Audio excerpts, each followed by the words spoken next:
Venons-en maintenant à un match, le match Bradley T-90, le véhicule de combat d'infanterie américain contre le char russe, vu comme un joyau par le Kremlin. Et à une bataille de communication, on va se poser cette question, que s'est-il vraiment passé autour du village de Stepové, au nord-ouest d'Avdiivka? Et bien vous allez le voir, c'est un peu version contre version. Arnaud Lataille.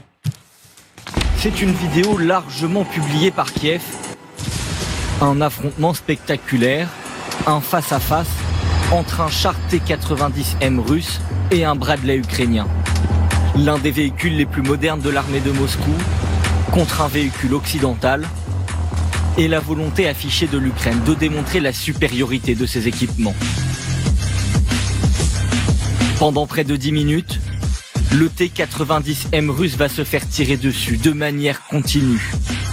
Un affrontement violent où chaque impact endommage le char qui ne semble pas en mesure de riposter. Selon un média russe, cette absence de riposte s'explique par les dégâts occasionnés par le Bradley. Notre véhicule a tenté de manœuvrer et d'éviter de nouvelles attaques. Mais les Ukrainiens ont réussi à endommager le mécanisme de rotation de la tour qui a commencé à tourner de manière incontrôlable.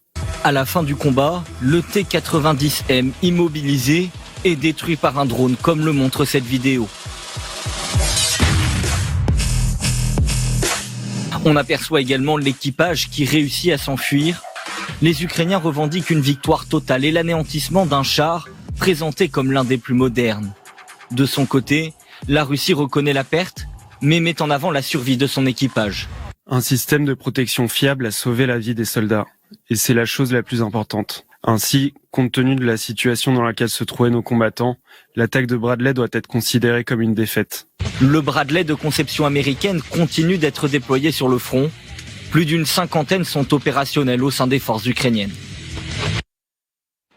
Xavier Giacomoni, que nous montre cette séquence particulièrement parce qu'on voit que le char russe finalement il est endommagé. Dominique Trinquant nous disait tout à l'heure que les hommes avaient pu sortir. Ça nous montre aussi peut-être un défaut de formation peut-être de ces gens.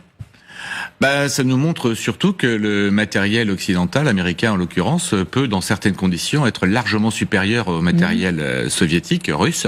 T-90, c'est quand même le fleuron des chars russes. Moi, je suis pas franchement du même avis que les blogueurs russes. C'est une défaite pour la Russie et c'est 0 pour la Russie, 1 pour l'Ukraine et les États-Unis.